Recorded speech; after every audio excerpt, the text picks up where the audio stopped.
So in this video, I am actually comparing the bisection method and the false position method. As we already know, or you can see my previous lectures where I have described or given the graphical description how the bisection or and the false position methods work.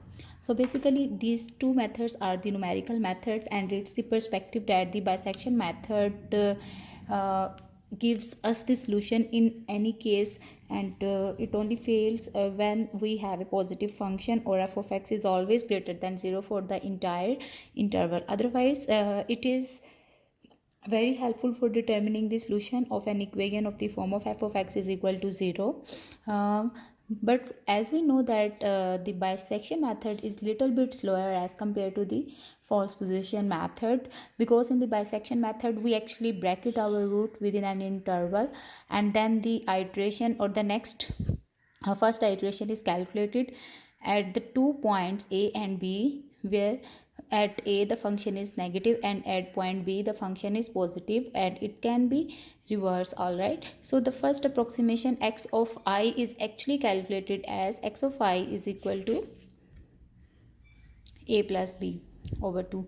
So it means we are actually dividing our interval into half, and then we are finding the root, and so on.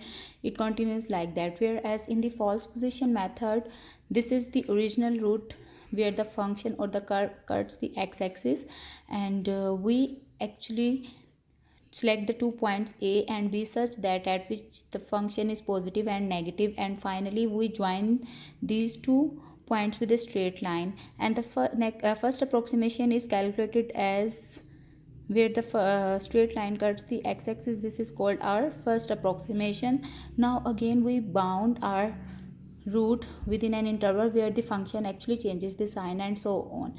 So generally it is said that the false position method is faster as compared to the bisection method, but there are certain cases where the false position method actually works slower as compared to the bisection method, just like in this case.